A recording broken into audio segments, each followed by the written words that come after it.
Okay, hi everyone. Welcome to the third in our series of interviews with New York School affiliated or associated writers and poets. We're talking today to Brian Glavey, whose work I'm pretty sure many of you will have come across, associate professor at the University of South Carolina and author of the really wonderful book and wonderfully titled book, The Wallflower Avant-Garde, Modernism, Sexuality and Queer Ekphrasis, as well as various great essays on O'Hara and Brainard and others. So Brian, thank you for joining us across the ocean. And thanks for talking to us. So just to start with, we're just interested in, with everyone we talked to, kind of how you got here. What drew you to New York School writing? Like, how did you find yourself reading it? And then how did you find yourself writing about it? Yeah, that's interesting. I don't really have a particularly compelling narrative about how I stumbled across it. I was thinking about that, and I think my first real introduction to the New York School, I wasn't really a poetry person until I started reading and writing about O'Hara and Ashbery in particular in graduate school. But as an undergraduate, my roommate and I, our senior year, there was a kind of funny program at our university where undergrads could design and run a not-for-credit course. And my roommate kind of discovered this weird bureaucratic possibility, which we didn't know anyone else who had done. And we pulled together a course on the Oulipo. And at the time, I was much more interested in kind of fiction and in Calvino and Georges Perec and all sorts of kind of, adolescent postmodern boy books. And my roommate was actually writing a senior thesis on John Ashbery, but I really didn't know anything about Ashbery. But somehow, through the kind of machinations of this really wonderful academic bookstore in town that's no more, unfortunately, called Great Expectations, they happened to connect us with Harry Matthews, who sort of came through town and came and spoke to my class and then did a reading at the bookstore. And so we got to spend some time with him. And listening to him explain to my roommate sort of how to read John Ashbery without actually having read John Ashbery myself sort of piqued my interest. And sort of years later, when I was beginning to sort of think about a dissertation, I started writing about Ashbery in earnest and sort of realized just how delightful Ashbery was. The other thing I'll say, though, is I kind of feel like my own entry into the New York School, despite sort of starting with thinking about Ashbery and O'Hara in particular, I really think it was discovering Joe Brainard that kind of, I don't know, changed the course of my intellectual life in a way. And in a certain kind of perverse way, I think a lot of my work since has been just sort of imagining, what if Joe Brainard were the most important writer of the 20th century, and kind of, how would that reorient the way that we think about contemporary poetry? And so that was sort of, I think, sort of my over-identification with Brainard is kind of what sealed the deal in a way. The other thing I'll say is, you mentioned my my book and the title of the book, which is like a title that doesn't really fit the book very well. But the other experience I had was, writing this dissertation, which was initially really squarely a modernist dissertation, and sort of just becoming completely infatuated with the New York School and really sort of wishing that I could start over and just write a project that sort of started from that space. I've just found teaching, I had this realization, teaching modernism, which is obviously rewarding and wonderful, but I had one semester where one class I was teaching Ezra Pound, and then in the next class I was teaching O'Hara. And it just sort of dawned on me, why am I devoting my life to trying to explain to 20-year-olds how to think about Ezra Pound being a fascist when I can talk about having a Coke with you, And so that was sort of the other trajectory, was just the kind of feeling of vitality and just the interest that is so easy to tap into when you're talking about these figures with students. There's so much beautiful Brainard behind you. So he's like supporting you as you, as you say, he was the real thing that you connected with. Can you say what it was that you connected with in Brainard? I mean, I know that's asking for a very specific response, but so much of, well, at least, I mean, you know, a bit of the Wallflower Avant-Garde and your recent PMLA article kind of address the supposed relatability of, you know, O'Hara's poetics, whereas Brainard's is less screened.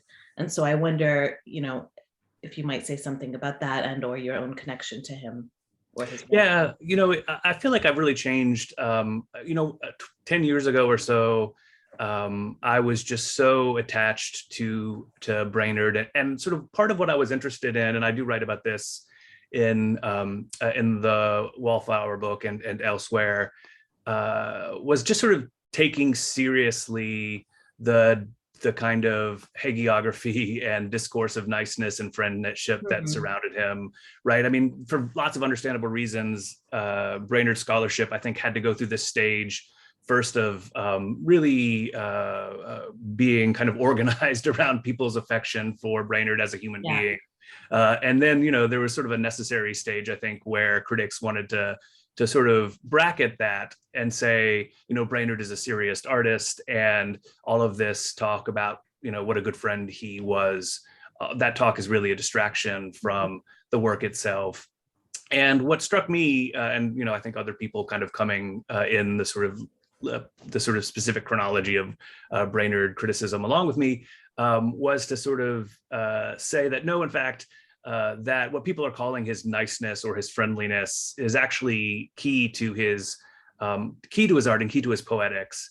And I was just really interested in thinking about what it would mean to take something like niceness seriously as an aesthetic category, like what it would mean to think seriously about the discourse of generosity that surrounds not just his biography, but the kinds of language that people have been drawn to describe his art as well. And so that was sort of how I started thinking about Brainard, and I'm still thinking about that. Though, and I think, you know, history has intervened to a certain extent and made me feel a little self-conscious about, you know, like, is this really the time to recuperate niceness? Yeah. So I don't know. I think it's a little more complicated, and I find myself in the funny position now, especially when I'm teaching Brainard, of trying to cool students' enthusiasm to a certain extent, which I, you know, wouldn't have anticipated.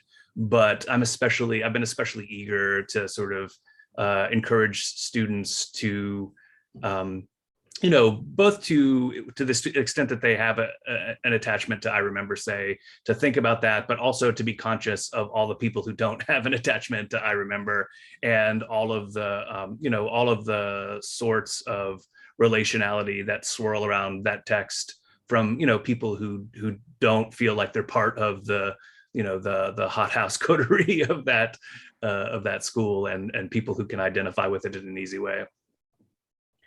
You just said so much. There's so much to unpack in what you just said. And I, just a quick follow-up though about the issue of niceness. I guess I wonder what happens, because I remember you did write about this for Joe Brainard's art, didn't you? The Friendly Way. Yes. What happens when it's mean, like how the flip happens when it's meanness. So I'm just thinking of the modernist poets, you know, such a group of not endearing personalities that we have there, and how when we teach them, we sort of say, okay, by the way, I need to tell you about Eliot's anti-Semitism, for example, or, you know, Frost's personality, or but let's get to the form here, and then we'll go back to that. Whereas with Brainard, it's like, you know, look at this kind of poetics of congeniality and sociability and coterie, and how does it factor, you know, we make something of it, instead of trying to get it out of the way, right? Or, I mean, I guess I wonder how it hides things, basically, how it hides the structural implications of kind of forms that are relatable. Yeah, that's so helpful. I really love the way that you frame that, and it, I think, explains what I was sort of trying to work through about my own teaching and just my, you know, course preferences, to the extent that I'm able to indulge those. But yeah, I mean, to me, the interesting thing, the thing that I'm interested in thinking about, there's lots of interesting things, but the thing that I've been trying to figure out is to both recognize that niceness, just like meanness, is a kind of performance, right? It's not, it's not any more sort of authentic or unmediated than meanness or fascism or whatever. It's a particular kind of performance. And the kind of critical challenge I think that Brainard helps us think through is what it means to both recognize that without imagining that recognizing it is the kind of end of the intellectual work for us, right? So it's not enough to just say, oh yeah, well, Brainard wasn't always nice. And you can totally go and read his letters and, there's plenty of kind of moments of, cattiness, whatever. All of that is actually quite interesting, but it's not like you can sort of say, okay, well, that's it. That's all we have to say about this question of niceness. And Brainard himself, I think, acknowledged that. And I don't quite remember the quote, but at one point in one of his sort of journal texts, he says, a lot of people think that, that niceness is just a put on, and maybe that his niceness in particular. And he says, well, maybe it is, but I think it's a better put on than most others, right? So yes, it's absolutely a kind of performance. It's a kind of, there's a kind of artificiality to it. It's a kind of choice. But sort of recognizing that doesn't exhaust all that we can say about what it might mean or what it would mean to organize a kind of artistic practice around it. I think that's something that certainly I found in teaching Brainard as well, that students really struggle with, in that they really often like what they read, but then don't know what to do with that. And they're sort of like, it's really odd to feel enthusiastic about something and kind of almost not know where to go with that. Is that something that your students have experienced, like sort of just saying, well, I just love Brainard, but how do I write an essay on him, or how do I intellectualize the kind of enthusiasms that I feel? I wonder if we're kind of lacking or if the critical language that we use to access discussions about niceness and friendliness and so on is that critical language kind of harder to access, perhaps? Yeah, I think that's probably true. I mean, it just makes me think in terms of the classroom or in terms of the question of response, that the kind of response that Brainard elicits in a really powerful way, in a way that's sort of, both, I think, super generative and hard to tamp down when you want to, is it sort of inevitably produces kind of imitations. And so, it's hard to sort of respond with, I think, a kind of, it's hard to intellectualize and, critique, but it immediately produces lots of people sort of remembering things and producing people who aren't usually, necessarily creative writers, I think inevitably produce really interesting texts when they respond to Brainard, and not just when I assign them to, right? Like people just do it. And I think that's interesting. And so there's something about enthusiasm and the kind of, I don't know, the like intransitivity of enthusiasm. Like, what is it? How do we make sense of that when it isn't necessarily tied to something that we're equipped to contextualize or think critically about, even though that's really necessary. And so for me, the thing, that I want to figure out and haven't is just sort of the kind of whiteness of Joe Brainard and the New York School in general, and the sort of question of race. Because something that occurred to me when, thinking about that book and thinking about the sort of, the section that's full of just kind of memories about sort of responding to race and the sort of circulation of racist ideas at the sort of, in the back of I Remember, is, I think that those are really interesting and problematic. And part of the conclusion that I've come to thinking about it is that one of the things that the book suggests is that racism itself is relatable to, a certain kind of, a certain kind of white reader or writer at that particular moment. And I think that that's something to sort of think about as well, that the relatability that Brainard taps into, isn't necessarily beneficent. And it can be hard to find a vocabulary to talk about that when you're starting from a position of enthusiasm, which I think is a really, a powerful and rewarding place to start from. But the whole New York school like falls off its axis when you bring race into the question. I mean, I'm remembering, I'm saying this as someone who's currently conducting a bunch of interviews with New York school poets. Yeah. And whenever that, it's just like very firmly, there are sort of generations and cohorts that are kind of aware of this problem, and then those who have sort of reflexively become aware or kind of retrospectively. But with Brainard specifically, Rona, do you remember our symposium in Birmingham in 2018? Was it Jessica Stark who brought in the Brainard blackface Nancy, and everyone had been kind of enthusiastic about how much they love Brainard, how lovely Brainard is, and it was the sort of subtext of the afternoon. And then she's like, her whole question was, is what do we do about this sudden appearance of racism? And it was just no one wanted to engage with it. No one knew how to engage with it, or we don't have the critical language yet to articulate what you're going towards, Brian, about how that relatability is a white one, or is completely confused by the question of otherness.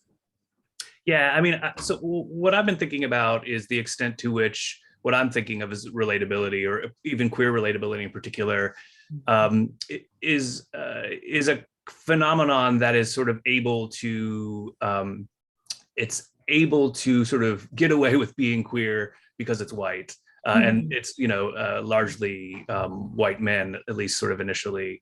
Yeah. And that's kind of, that sort of speaks to the kind of complex political dynamics of the group. Well, on the one hand, absolutely, these are queer figures who are, battling homophobia and sort of creating this utopian space of creativity in a world that's not particularly interested in their survival. And yet at the same time, they also are, have a certain amount of cultural authority as, people with, both within this particular coterie that, sort of provides them with publication outlets and sort of venues for producing their work and sharing their work, but then also, sort of positions of power within institutions like MoMA, et cetera.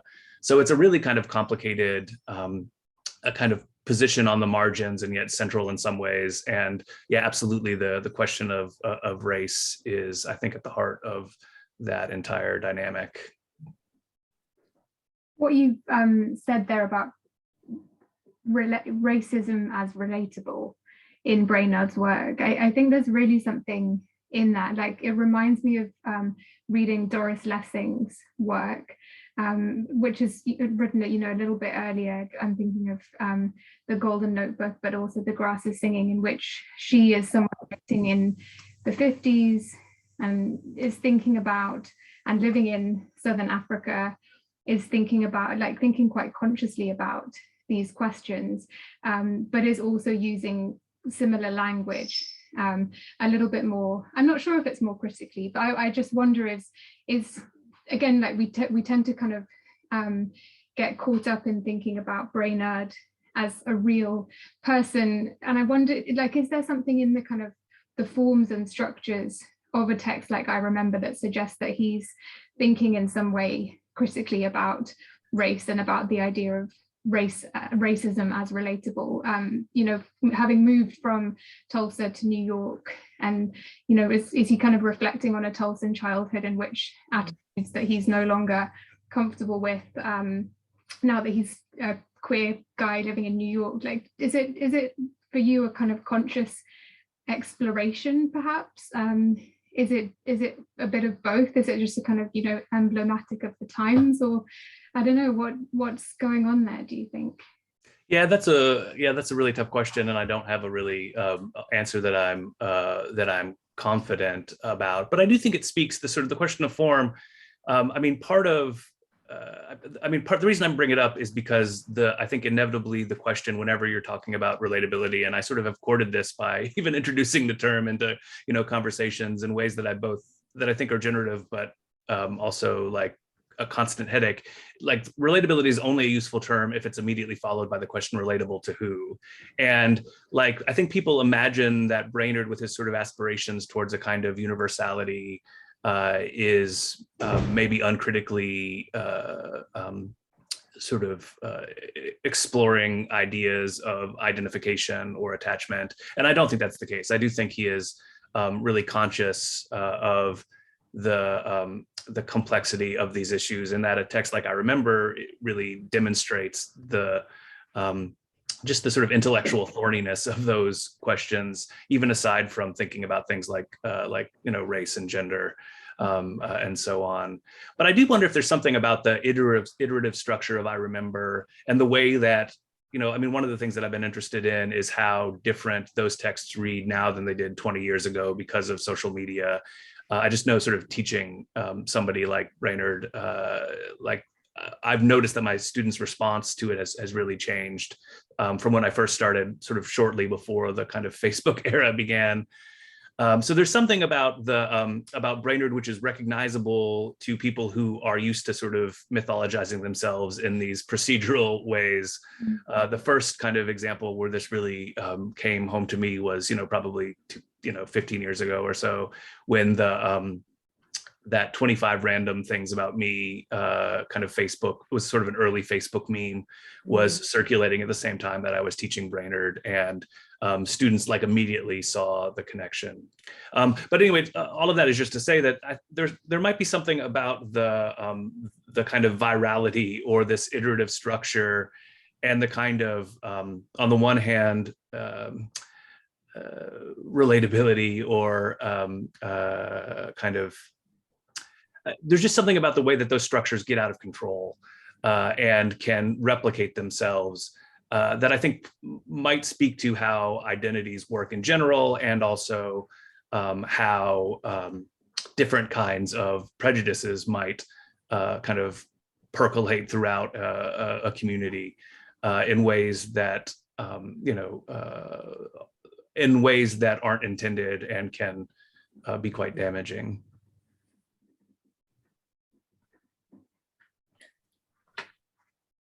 I could go on, but I'm going to stop myself, because now you've got me thinking about the iterative structure versus like the spatial structure of I Remember, and that takes us in a different direction. So, and the race question needs to sort of hang there because it hasn't hung enough. And I mean, I think Rona and I have both struggled with. We've kind of shared a struggle with this of the male whiteness of the school and its scholarship as well. And so I've now said it out loud. And for me, my initial response has been to say, well, there are two possibilities as a response. One is to recuperate kind of BAME members of the community from the fringes, or from what we consider the fringes, and recenter them, like Lorenzo Thomas, for example, or question their fringe status, or their relegation outside of anthologies like the New York Poets and that sort of thing. And then the other response is to just say, well, I'm not, I'm boycotting for now, or I need to take a break or a pause from this and reflect on my own enthusiasm for such a white cohort. But what you're asking us to do is really exciting, because, or what your newer scholarship is asking to do, because it takes that problem as the question, and it could open up a whole new set of critical work on the field. So put that out there for any graduate students listening. Yeah. Take the bait. I had a question about style and writing. We both really love your work, your writing, and you use the word delightful to describe Ashbury, and I think there's something quite delightful about your work as well. Particularly I found the Having a Coke with You piece that you had out in PMLA from a few years back, again on the idea of relatability, just a fantastic example of how to write about some of this stuff. And it's one that, again, I share with my students often and say, look, this is useful both for its content, but also for its style. And I just wondered how you find writing about Brainard, writing about O'Hara, writing about Ashbery. Is there a sense in which do you feel that your style kind of emerges from writing about particular poets? Like, is there a kind of meaningful connection in terms of the way that you write that kind of comes from, as far as possible, the poets that you're writing about? Oh, absolutely. First of all, thank you so much. It's so lovely to hear that. I write so slowly that it's especially gratifying to hear that people respond to the sort of style.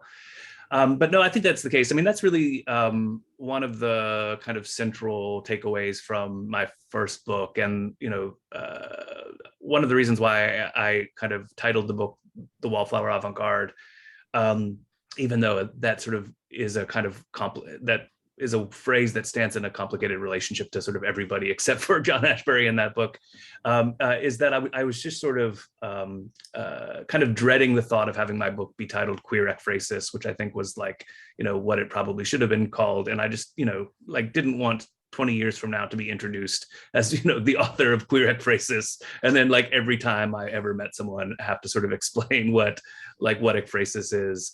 And I much rather look forward to being retiring and people introducing me as the author of the Wallflower Avant-Garde. But what Queer Ekphrasis really is about is I'm less kind of explicitly interested in sort of writing about painting per se than I am in the process of kind of producing language in response to other works of art through a kind of process of sharing. And so, that book is both kind of about that, and it absolutely is a kind of document of that. And sort of each chapter in that book, I really sort of feel like I take on the language and just the sort of tone of the different figures that I'm writing about. And I've always sort of taken it for granted that that's just like what criticism was supposed to do. And it only has recently occurred to me that maybe that's not the case. And, maybe I'd be on to, book number 4 if I wasn't doing that. But I absolutely feel, that what I am interested in criticism is the experience of speaking using other people's language in a kind of explicit way, and what that does to your own voice, and even what that does to your own sense of self or your own identity. So absolutely, I think that that particular essay on O'Hara, it just sort of kind of happened spontaneously in a way that was really tied to just paying close attention to, this particular writer's language and trying to do something with it. Yeah, I definitely think you succeed in grappling and emulating style at the same time in that essay. I mean, the comma, the kind of hypotactic structure of the sentences is, to me, by the end, when I won't ruin the ending for anyone who hasn't read it, but by the end you're just like, yes, it's happened. Yeah. He has become O'Hara. Did you ever, just since we're talking about that essay for a moment, did you ever get to do that homosexuality lecture, or did it ever did you ever get to tackle the question head on that you had meant to? I mean, yes, I have, but I will say that like the part of the reason that memory has stuck with me is I don't know if other people have this, but I had this just sense that I had a breakthrough, like preparing for that lecture, where I was like, oh, all the pieces fit, like I understand it now. And that was lost forever. I can't, I sort of looked at my notes, and I've, I'm sure I basically have reconstructed whatever my paradigm shattering insight was, but it doesn't feel the same. I'm just certain that there was some particular constellation of ideas that was really going to blow things wide open, and it's lost forever. So. Well, never mind. We got a great essay of it. Yeah. No, I don't. No regrets. But Look back. Speaking of which, looking forward, do you want to tell us a little bit about the new book, the book, the Poetics of Oversharing? Yeah, it really is a kind of a formulation of all the things that we've been talking about.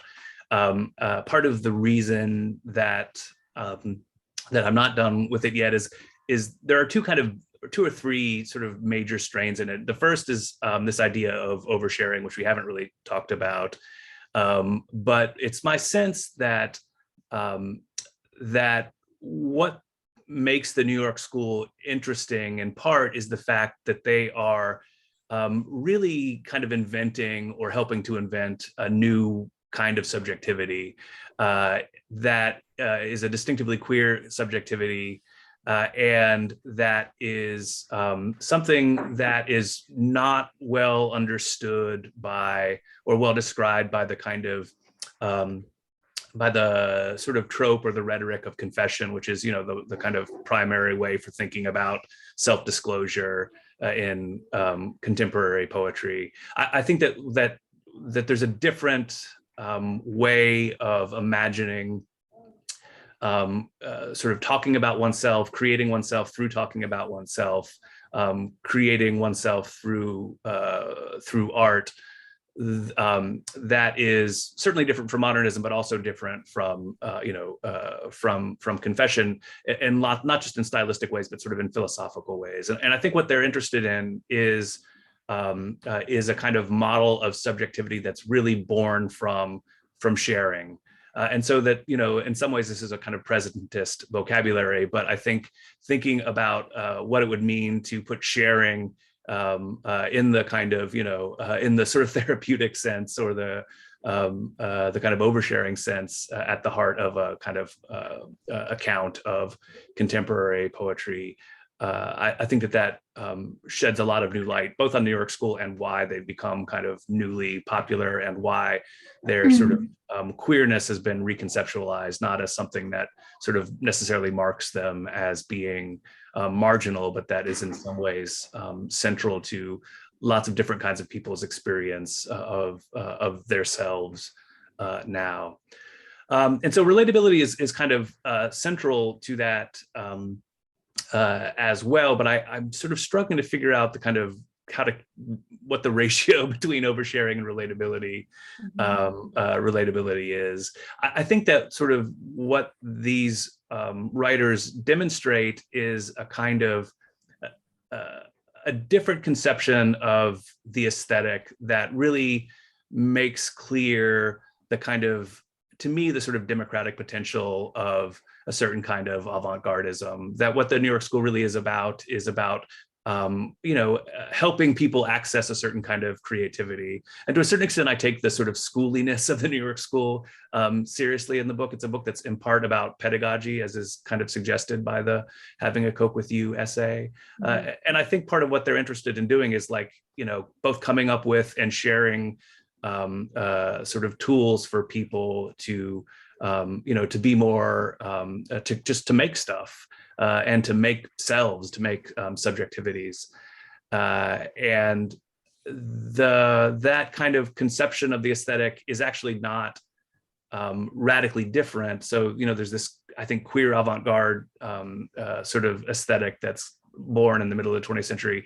I think it's not that different from the kinds of vernacular aesthetic categories that people are using on the internet or in classrooms. So, one goal of the project is to take the sort of terminology that people that come up with to describe things, not from an academic perspective, but just in a kind of sort of everyday life, and sort of think, not necessarily to take those terms as being rigorous, but what would it mean to sort of think seriously about, relatability as a category, or vibes, or oversharing, etc. Or crowdsourcing. I mean, when you talk about the schooliness, right? There's sorry to interrupt you, but there's the the fact that, for example, the second generation and third generation were born of workshops at the Poetry Project. They were born in school, right? And then when you talk about oversharing, I want to ask you about with whom, because for example, in rereading your Koch essay, I was thinking about my favorite, or what I think is like one of the best examples of O'Hara's queer kind of sharing / hiding, to borrow, I think Caleb Crane writes about that in The Fire Itself, is a great Grand Central. I don't have an American body, I have an anonymous body. Well, wait a second, what does that mean? What kind of body do you have? And I guess I just wonder, something I've always thought about O'Hara is that he hides in the city, or that he hides in the infrastructure, or in kind of like descriptions of the city. And there seems to be a lot of telling and giving, but there isn't. Talking about enjoying yogurt with someone doesn't exactly tell you, how you feel about someone. And when you think about, for example, Berrigan's poetry, like belly to hot belly we have laid, wow, how intimate. But wait, what does that mean? And only those two laying there can know what that really means. So there's this sort of like, again, sort of half showing, half hiding, where the sharing that seems excessive is also totally exclusive in certain elements. So I guess I wonder if you're addressing that that way that the New York School both brings you in and stops you from getting to actually like feel what it would be like to be completely on the in. Yeah, oh, that's so helpful. Yeah, that's a really lovely way of describing it. And I think that's right. I mean, so one of the reasons why I think sharing and oversharing are useful terms rather than confession, right, is because it sort of takes the concept away from this sort of moralizing vocabulary. Right. But there's also something interesting about just the ontology of the shared object, or the ontology of the shared experience, because when you share something, you're not giving it away, right? Mm-hmm. When you share something, you're keeping it to yourself as well. So there's I think a kind of possibility using that terminology and thinking about it of really highlighting the extent to which, on the one hand, sharing something isn't synonymous with like some kind of full disclosure. You and the person you're sharing with each have your own perspective on, or you're sort of approaching that shared experience or that shared sense, from your own particular location. But also, I think, well, yeah, I think I'll just leave it at that. I do absolutely think that that even sharing can be a way of creating a kind of privacy. I think that this is especially the case for Ashbery and for late Ashbery. And so what I've been writing about is, that a lot of Ashbery's great late poems are also lunch poems in a way, but in the kind of specific sense that like what they're sharing is like literally a description of what the speaker of the poem just ate. Right? There's all the sort of macaroni salad in this room, and whatever. So there's something about the kind of this excessive sharing that might gesture towards intimacy, but it's not actually disclosing anything that the poet doesn't want to disclose. And I think that that's true for O'Hara as well, that when you're sharing something, you're always not sharing something else. And there are different ways to create, intimacy. There's different ways to create connection between people. And we sort of know this from our day-to-day life, right? That we share different things in different contexts. And that doesn't mean that, we don't, that we're not intimate, or that we're not relating in a real way to someone if we're kind of curating what it is that we share with them. But I think there's a way in which our kind of critical vocabulary for poetry in particular sort of makes it, there's this kind of all or nothing language, like either we're supposed to imagine that we have some kind of, profoundly immediate access to the true self of some some speaker in a poem, or else we're supposed to just imagine it's a kind of completely fictional construct. And just in our day-to-day lives, we kind of know that people are more complicated than that. Yeah, like just to continue on your love of sort of vibe theory and that kind of thing, TMI, for that example, implies that, you know, that there's been like an excess there, when actually it's a very curated experience. I mean, I'm thinking of with confession, how one-sided confession can be, you know, it doesn't necessarily depend, whereas sharing is a collaborative experience, as you point out. And also how it points us back to kind of earlier considerations of the lyric, and utterance versus, you know, the eloquence versus utterance thing of poetry. So there's a lot there. I'm really excited about the book, and also the ways it might tie to like that kind of interlet language that we've all incorporated. Because the idea of oversharing and TMI is somehow unwanted. Yeah. It's collaborative to an extent, but it's also like TMI is kind of an apology.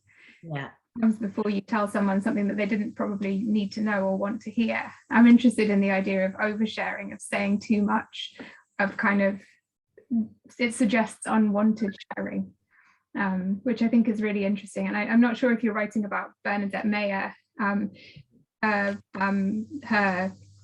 whatever you would call it, gallery piece, book now, Memory.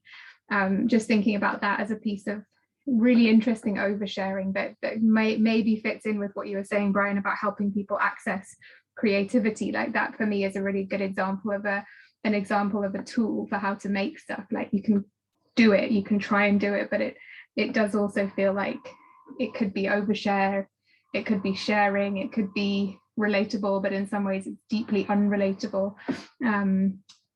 Yeah. Or Eileen Miles's Instagram feed. You know, like the fact that these poets are now on these platforms that are conducive to the overshare or to the TMI, right?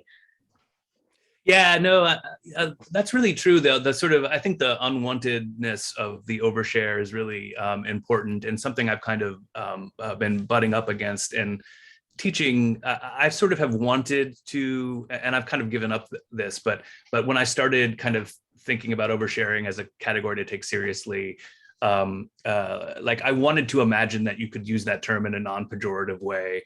And I just can't get my students to sort of get on board with that.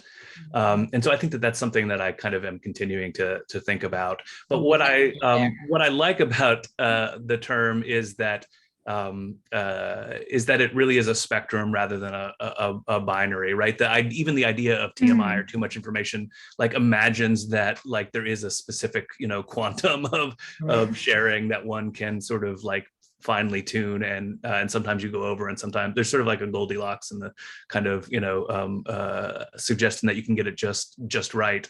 But also, right, I think what's important is that the kind of response to TMI or oversharing is apology rather than something that's more, you know, that's kind of caught up in a sort of religious theological framework or a kind of, you know, juridico framework. So like, you know, the kind of affect that attaches to oversharing is embarrassment rather than shame, I think, right? Yeah. And that's sort of what's interesting to me. And then relatedly, right, part of why I find it really fruitful thinking about these writers in general is the kind of recognition that oversharing can attach to you know, to what you had for lunch as much as it can to sexuality. And so I think part of what these figures are documenting is a shifting conception of how we think about queerness, that it's really no longer the case, I think, for these writers that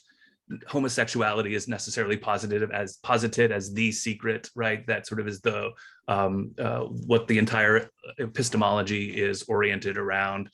Part of what they're trying to do is kind of create a space in which you know, one can imagine one's sexuality and one can imagine one's queerness even as existing in a kind of life in a way that doesn't make it the kind of dark epistemic center of one's experience, but is, part of one's life alongside, what one likes to eat and what kind of art one likes to produce or look at. Is this just is it a New York School focused book, or are you looking at other poets as well? It is really a New York School focused book, in part, just pragmatically. Yeah. But I also do think that there's something specific about the New York School that's really interesting, and I think it has in part to do with the kind of specific moment and the specific location they occupied, really in between different ways of conceptualizing the relationship between sexuality and aesthetics. I think that they really are, at least the first generation, they are kind of so steeped in modernism. And because of that, I think they're steeped in a kind of modernist epistemology of the closet. But they're also, I think, sort of looking forward to this, different set of possibilities, a kind of, utopian emergent sense of liberation that's kind of, on the horizon. And you can sort of see intention with this kind of backward looking way of thinking about sexuality and art and what the relationship between those two might be. I think that's a really useful way of putting it and thinking about it, particularly in the context, as you said, of those first generation writers. So thank you. Just before we finish, we ask our people that we chat to recommendations, anything that you've been reading or indeed watching or listening to recently that you would recommend to fellow New York School enthusiasts? That's a great question. I sort of feel dead inside, and so I don't know. Brian. But I was thinking of sort of what I might point people to if they don't know. In the maybe it was last spring, I participated in a kind of reading group through the Poetry Project that was run by Shiv Koteka and Joey Yiris Algazin. And it was I signed up for it because the theme was sharing, and I was really excited to see that these writers who were inspired by the New York School and literally kind of sort of in the orbit of the Poetry Project were thinking in these terms that were so resonant with my work.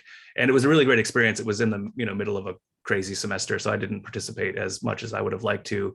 But it made me think that though those writers, Shiv Koteka and Diana Hamilton in particular, are doing really interesting things with the New York School and sort of thinking about the relationship between poetry and theory and psychoanalysis.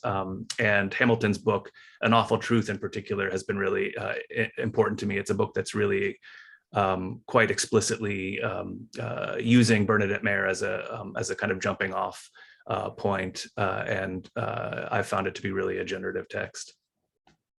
Brilliant. Thank you so much. I think we'll leave it there. Busy days ahead. So Brian, thank you so much for spending an hour chatting to us. And more of this kind of thing will follow soon, and we'll be in touch about that. So thank you. Thank you so much. It was a real pleasure. Thanks, Brian.